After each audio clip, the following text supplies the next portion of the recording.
आप सबका बहुत बहुत धन्यवाद। अब मैं माननीय गृह मंत्री महोदय को रिक्वेस्ट करूंगा आपके संबोधित।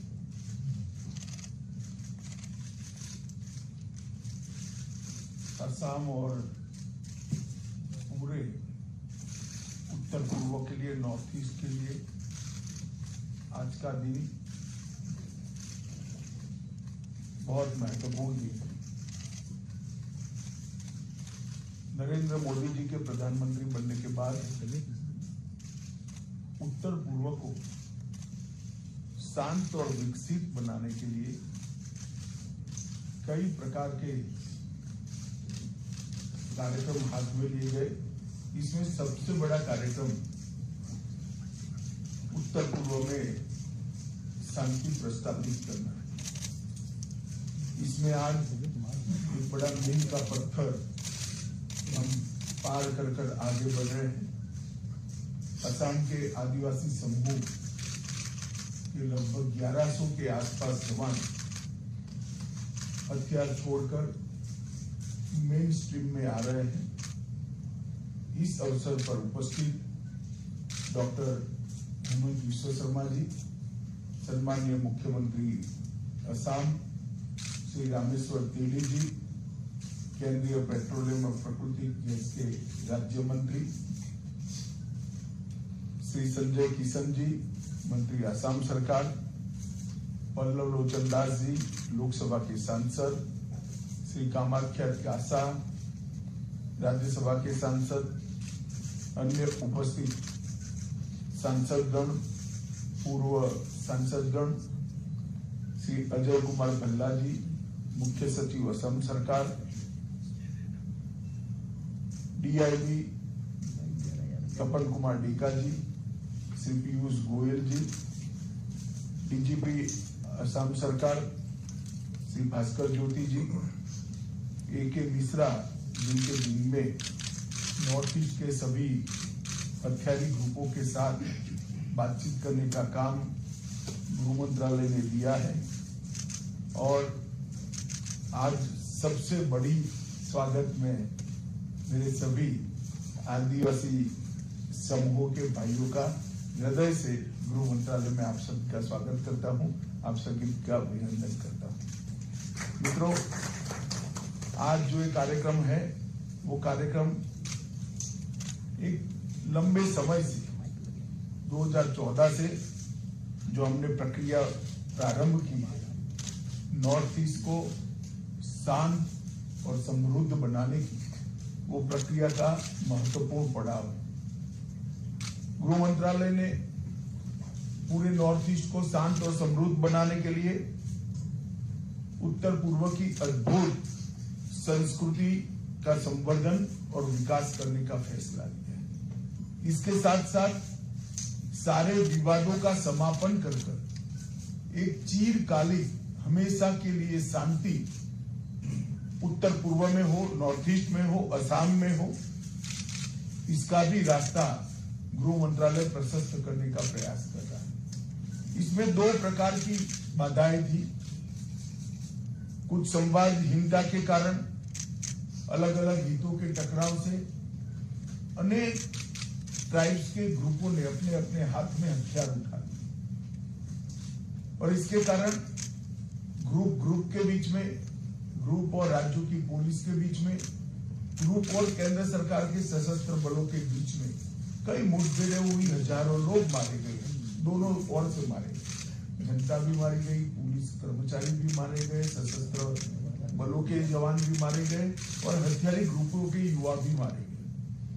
हमने तय किया है कि 2024 के पहले राज्यों के बीच में सीमा का विवाद हो चाहे कि सारे सशस्त्र ग्रुपों की बात हो, हम हर विवाद को समाप्त करना चाहते हैं। तो एक और असम की और उत्तर पूर्व की संस्कृति का संरक्षण और संवर्धन करना, सारे विवादों को समाप्त कर सारे सशस्त्र गुटों के साथ समझौता कर पुनर्वसन करना, और तीसरा विकास की गति देकर उत्तर पूर्व को देश के बाकी के हिस्सों के अनुरूप विकसित बनाना। ये 3 मोर्चों पर हमने काम चालू किया और विगत 3 साल में ढेर सारे समझौते भारत सरकार, असम सरकार, अन्य सरकारों ने आपस में भी मिलकर किए हैं। भारत सरकार, असम सरकार और सशस्त्र गुटों के बीच में भी 2019 में NLFT के साथ समझौता हुआ, जिसमें त्रिपुरा का हथियारी ग्रुप था, इन लोगों ने भी आत्मसमर्पण किया। 2020 में 23 साल पुराने ब्रू रियांग शरणार्थी संकट को भी मिजोरम सरकार और त्रिपुरा सरकार के साथ मिलकर रिजॉल्व किया गया। असम में 5 साल पुराना बोडो समस्या, जिसमें कम से कम 4000 लोग अब तक मारे गए थे, उसको 2020 27 जनवरी को हमने समाप्त कर दिया। लगभग 1600 कैडरों ने आत्मसमर्पण किया। असम के कार्मिक क्षेत्र में लंबे समय से चल रहे विवाद को भी 2021 में समाप्त किया। लगभग 1000 से ज्यादा कैडर ने आत्मसमर्पण किया। असम मेघालय अंतर्राज्यीय सीमा का समझौता कर लगभग 2022 में 65% सीमा के विवाद को निपटाया। और आज इसका अगला पड़ाव है, मेरे सभी साथी आज मेन स्ट्रीम में आ रहे हैं। भारत सरकार के गृह मंत्रालय की ओर से, मोदी जी की ओर से और मेरे स्वयं की ओर से आप सभी का बहुत बहुत मन से मैं स्वागत करना चाहता हूं। और आपके पुनर्वसन के लिए जो कुछ भी इस एग्रीमेंट में किया है, ये सुनिश्चित करेगी भारत सरकार और असम के मुख्यमंत्री और असम सरकार मिलकर ये पूरा पालन। नरेंद्र मोदी सरकार का एक रिकॉर्ड, जितने भी समझौते हमने साइन किए हैं, वो समझौते के अब तक 93% काम समाप्त। तो आप लोगों को भी मैं भरोसा दिलाना चाहता हूं, आपने जो अकॉर्ड साइन किया है उसको लेटर और स्पिरिट में हम नीचे तक पहुंचाएंगे और इसका एक अच्छा परिणाम है। असम में और नॉर्थ ईस्ट के अंदर काफी शांति बहाल हुई और इसके कारण असम के 60% क्षेत्र से हमने अपसपा को हटाने में सफलता प्राप्त की। अरुणाचल प्रदेश में सिर्फ 2 पुलिस स्टेशन में अपसपा बचा है। नागालैंड के 7 जिलों के सिर्फ 15 पुलिस स्टेशन में बचा है और त्रिपुरा और मेघालय अपसपा से संपूर्णपणे मुक्त कर दिए गए। मित्रों, आज हमने आपके साथ समझौते में राजनीतिक, आर्थिक और शैक्षिक आकांक्षाएं जो आदिवासी समाज के लोगों की है, इसको पूरा करने का जिम्मा भारत सरकार और असम सरकार ने लिया है। सामाजिक, सांस्कृतिक, भाषीय और जातीय पहचान न केवल सुरक्षित हो और मजबूत बने, इसके लिए भी भारत सरकार ने आपके साथ, असम सरकार ने आपके साथ एग्रीमेंट किया है।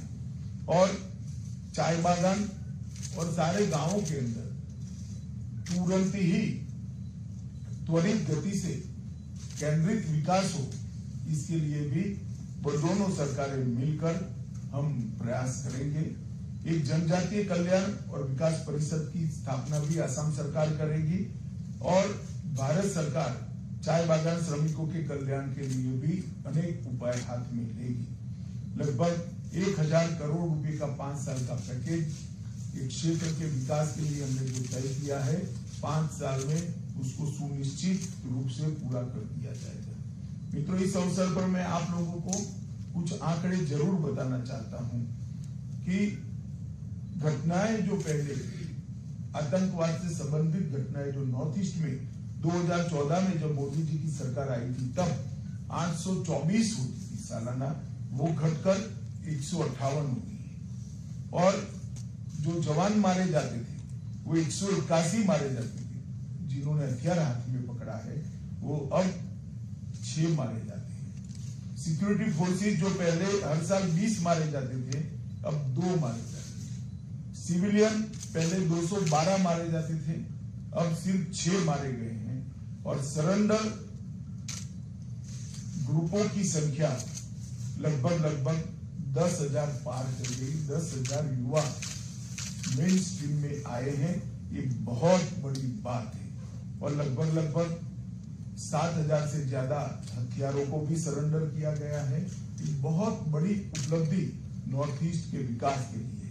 हम चाहते हैं कि उत्तर पूर्व का सबसे बड़ा राज्य आसाम ड्रग फ्री हो, टेररिज्म फ्री हो, डिस्प्यूट फ्री हो और संपूर्ण विकसित हो। इस दिशा में मोदी जी के नेतृत्व में भारत सरकार और भारत सरकार का गृह मंत्रालय दोनों पूर्ण जोर कोशिश के साथ काम में लगे हैं। मोदी जी ने हमें अष्टलक्ष्मी का एक विजन दिया है। उत्तर पूर्व के 8 राज्य भारत के विकास के लिए, भारत के अर्थतंत्र के लिए अष्टलक्ष्मी बनकर उभरे। इस दिशा में हम काम करेंगे। मैं आज फिर से आसाम के मुख्यमंत्री श्री हेमंत बिस्वा शर्मा जी और भारत सरकार के जो अधिकारी इसमें लगे थे, आसाम सरकार के जो अधिकारी इसमें लगे थे और विशेषकर मेरे सब आदिवासी भाइयों बहनों का हृदय से धन्यवाद करता हूं कि आपने मेन स्ट्रीम में आकर अपने क्षेत्र को शांति और विकास से युक्त करने का एक बहुत बड़ा काम किया है। और अंत में फिर से मैं विश्वास दिलाता हूं कि समझौते की हर साइन की गई, दस्तखत की गई हर एक बात का पूर्णतया पालन हम करेंगे। ऐसा विश्वास दिलाकर मेरी बात को समाप्त करता हूं। वंदे मातरम। बहुत बहुत धन्यवाद। हमारे अपर सचिव को मैं रिक्वेस्ट करूंगा कि फॉर्मल धन्यवाद प्रस्ताव। माननीय केंद्रीय गृह मंत्री एवं सहकारिता मंत्री श्री अमित शाह जी का मैं हृदय से धन्यवाद ज्ञापित करना चाहता हूं, जिन्होंने माननीय प्रधानमंत्री श्री